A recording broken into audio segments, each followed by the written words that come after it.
Welcome to our channel. आज की class में हम पढ़ने जा रहे हैं फिजिक्स का एक टॉपिक जिसका नाम है एनोमलस नेचर ऑफ वाटर।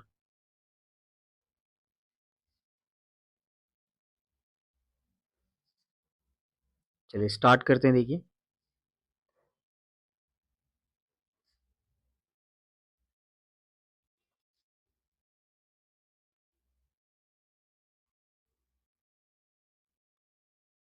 देखिए, एनोमलस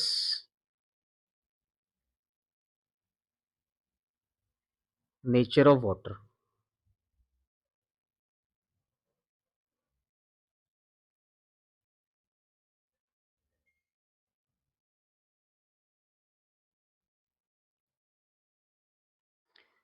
एनोमलस वर्ड का देखिए मीनिंग क्या होता है। Anomalous means different.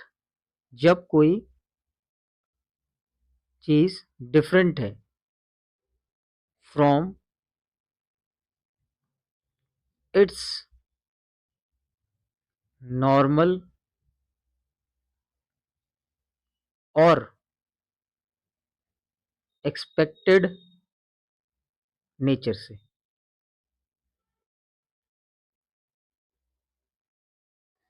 जब कोई है ना चीज यहाँ पे आपकी डिफरेंट हो जाती है अपने नॉर्मल बिहेवियर से, तो उसे हम एनोमलस कहते हैं। ठीक है। अब यहाँ पे हम बात कर रहे हैं वाटर के एनोमलस नेचर की। ठीक है। चलिए इसको मैं समझाता हूँ यहाँ पे आपको। फॉर एग्जाम्पल कि मान लीजिए at 0 degree Celsius, at 0 degree Celsius हम क्या करते हैं, इस वाटर को हीटअप करना स्टार्ट करते हैं। ठीक है। अब हीटअप बेसिकली क्या होगा, ये अपने सराउंडिंग से हीट एनर्जी को अब्जॉर्ब करेगा। ठीक है। तो उसी को हम बोल रहे हैं यहाँ पे हीटिंग। तो इस 0 डिग्री सेल्सियस से लेके जब हम 4 डिग्री सेल्सियस तक इसको है ना हीटअप करते हैं, तो इस केस में क्या होगा, देखिए जब भी कोई सब्सटेंस जो है इसको हम हीटअप करेंगे तो इसके वाटर मॉलिक्यूल जो हैं वो सेपरेट होंगे। ठीक है। तो उनमें क्या होगा, एक्सपेंशन होगा। भाई नॉर्मली हम क्या देखेंगे, वाटर मॉलिक्यूल जो है वो पहले से दूर चले जाएंगे। ठीक है, एक्सपेंशन होगा। लेकिन ये चीज़ हम यहाँ पे नहीं देखते। ठीक है।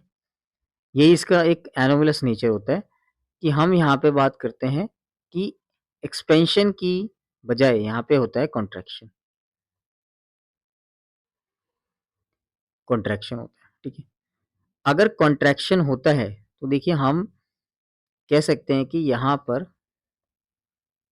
जो वॉल्यूम है वो डिक्रीज हो जाता है। ठीक है, डिक्रीज। फिर जब हम इस 4 डिग्री सेल्सियस से आगे चलते हैं, मान लीजिए आगे 23 27 डिग्री सेल्सियस या उससे आगे भी जा सकते हैं, तब वही होता है जो आप नॉर्मल एक्सपेक्ट करते हो। ठीक है।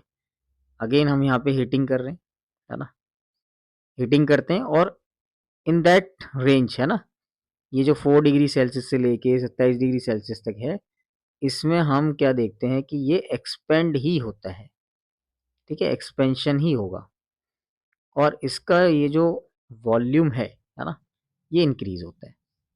चलिए अब हम बात कर लेते हैं कि जब हम टेम्परेचर को डिक्रीज करते हैं तब क्या होता है। देखिए जब हम टेम्परेचर को डिक्रीज करते हैं, अगेन हम ये टेम्परेचर ले लेते हैं 27 डिग्री सेल्सियस। अब हम क्या कर रहे हैं, इसको कूल कर रहे हैं ना, ठंडा कर रहे हैं, इसका टेम्परेचर डिक्रीज कर रहे हैं, कूलिंग कर रहे हैं, है ना। अब हम कूलिंग करेंगे तो आपको पता है कि जो पार्टिकल्स हैं उनकी एनर्जी कम हो जाएगी। ठीक है, एनर्जी कम होगी तो डेफिनेटली यहाँ पे हम जो नॉर्मली एक्सपेक्ट कर रहे हैं वो लिख रहे हैं ना, कॉन्ट्रैक्शन होगा। ठीक, कॉन्ट्रैक्शन होगा और इसका ये जो वॉल्यूम है ना, ये यहाँ पे डिक्रीज होगा। ठीक है, डिक्रीज। लेकिन जैसे ही हम 4 डिग्री सेल्सियस पे पहुंचते हैं, ठीक है, 4 डिग्री सेल्सियस से अगेन उसका टेम्परेचर फर्दर डिक्रीज होता है ना, और कम होता है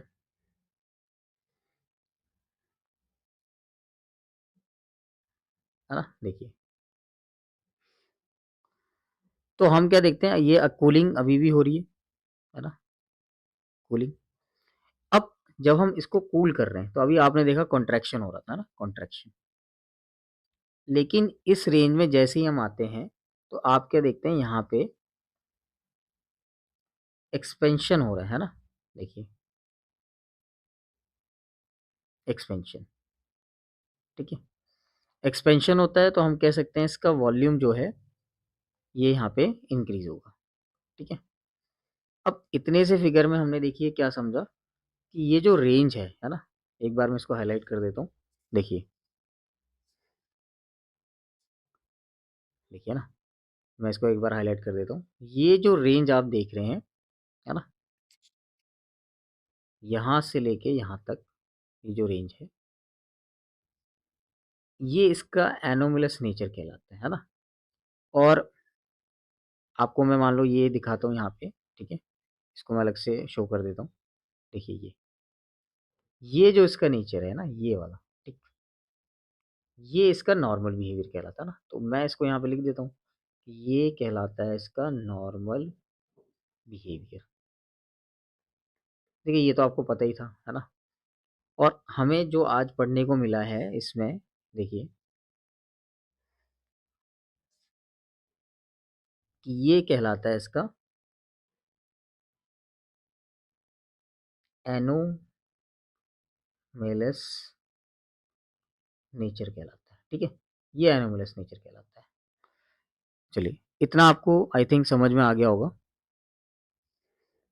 अब मैं ना आपको इसमें एक एग्जाम्पल समझाता हूँ, देखिए, है ना।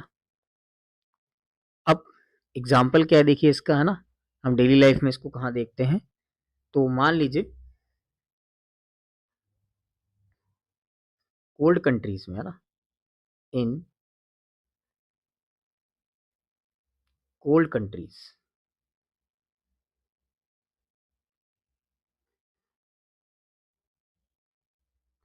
कोल्ड कंट्रीज में देखिए क्या होता है कि जो भी लेक्स होती हैं, है ना, लेक्स, उनमें ऊपर पानी जम जाता है ना।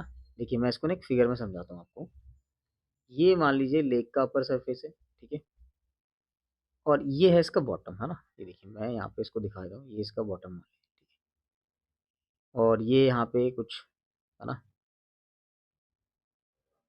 इसके किनारे से ये, है ना, सॉलिड सरफेस हो गया, ठीक है। फिर हम बात करते हैं कि यहाँ पे हम देखते हैं कि इसका ये जो अपर सरफेस है ये वाला, है ना, ये, ठीक है। यहाँ पे हम देखते हैं आइस, आइस की एक पूरी परत यहाँ पे चढ़ जाती है, ठीक है। अब थोड़ा सा ना आप पहले एक चीज़ को समझिए, अगर हम नॉर्मली बात करें आइस, है ना, अगर यहाँ पे आइस जम जाती है, ठीक है, टेम्परेचर डिक्रीज हो रखा है ना, मान लीजिए यहाँ पे टेम्परेचर जो है वो माइनस में है, ठीक है, << -0 डिग्री सेल्सियस, है ना, तभी यहाँ पे बर्फ जमी होगी। फिर अगर हम बात करें कि अगर हम सरफेस से बॉटम की तरफ जाते हैं, बॉटम की तरफ, तो इसका ये जो टेम्परेचर है, पानी का जो टेम्परेचर है ये बढ़ता है, ठीक है, सॉरी, ये टेम्परेचर यहाँ पे बढ़ेगा, ठीक है। तो ऊपर टेम्परेचर कम रहता है ना, और नीचे टेम्परेचर बढ़ रहा है, देखिए, ठीक है। अगर मैं ये मान लेता हूँ कि यहाँ पे मान लीजिए 0 डिग्री सेल्सियस, है ना, ये 1, ये 2, ये 3, ठीक है। अगर यहाँ पे मैं सिर्फ इस बात को लेके चलता हूँ कि टेम्परेचर बढ़ रहा है ना, टेम्परेचर बढ़ रहा है तो यहाँ पे अगर हम नॉर्मली सोचे तो एक्सपेंशन होगा, है ना, एक्सपेंशन। लेकिन अगर मैं इस रेंज में देखूँ कि इसमें होता क्या है, इसमें हम देखते हैं कि जब टेम्परेचर बढ़ता है तो कंट्रैक्शन होता है ना। कंट्रैक्शन होता है तो मैंने आपको क्या पढ़ाया था भाई, वॉल्यूम क्या होता है ना, इसका डिक्रीज होता है, ठीक है। अब वॉल्यूम डिक्रीज होगा तो ये समझिएगा कि यहाँ पे, है ना, डेंसिटी बढ़ेगी, ठीक, डेंसिटी यहाँ पे बढ़ जाती है, ठीक है, इस वाटर की डेंसिटी बढ़ जाती है, ठीक है। फिर हमें पता है कि अगर आइस यहाँ पे टिकी हुई है, देखिए, है ना, तो ये पॉसिबल कैसे है कि आइस यहाँ पे टिकी हुई है। तो ये यहाँ पे हमें पता है कि आइस कब फ्लोट करती है, देखिए, आइस कब फ्लोट करती है वाटर पे, जब आइस की डेंसिटी वाटर की डेंसिटी से कम होती है, ठीक है। ये आइस तभी फ्लोट करेगी। अगर मान लीजिए यहाँ पे बिल्कुल उल्टा होता है ना, उल्टा, ठीक है, उस उल्टी बात को समझिए क्या मतलब कह रहा हूँ मैं। कि अगर यहाँ पर इसकी जगह, है ना, ये अगर वॉल्यूम यहाँ पे, है ना, बढ़ता, ठीक है, तो डेंसिटी ऑफ वाटर जो है ये डिक्रीज हो जाती है ना। अगर ये डिक्रीज होगी तो देखिए यहाँ पे आइस हो जाएगी हैवी, है ना, आइस हैवी हो जाएगी, तो ये सारी बर्फ जो है ना, ये सारी बर्फ जो जमी हुई है, ये बिल्कुल टूट के बिल्कुल नीचे आ जाएगी, ठीक है। तो अब ऐसा होता नहीं है, देखिए अंदर क्या होती है, एक्वेटिक लाइफ होती है ना, ये मछलियाँ वगैरह ये सब है ना, प्लांट्स वगैरह, ठीक है, ये इस कोल्ड क्लाइमेट में भी सर्वाइव करता है। ऐसा नहीं कि ये पूरा का पूरा फ्रीज हो जाएंगे यहाँ पर, है ना, ठीक है ना। हो सकता है अभी फ्रीज फ्रीज होने के लिए हम बोलेंगे अभी बहुत ज़्यादा माइनस में चला जाए टेम्परेचर, तब उसकी हम बात करते हैं, ठीक है। तो इतने से टॉपिक में हमने समझा कि जो पानी का एनोमलस नेचर है वो इन एक्वाटिक लाइफ के लिए, है ना, एक सपोर्ट सिस्टम की तरह काम करते हैं, ठीक है। ये यहाँ पे मैं बता रहा हूँ आपको, एक्वाटिक लाइफ के लिए, है ना, काफ़ी बेनिफिशियल हो गया एक्वाटिक लाइफ। आई होप आपको ये टॉपिक समझ आया हो। Thank you very much.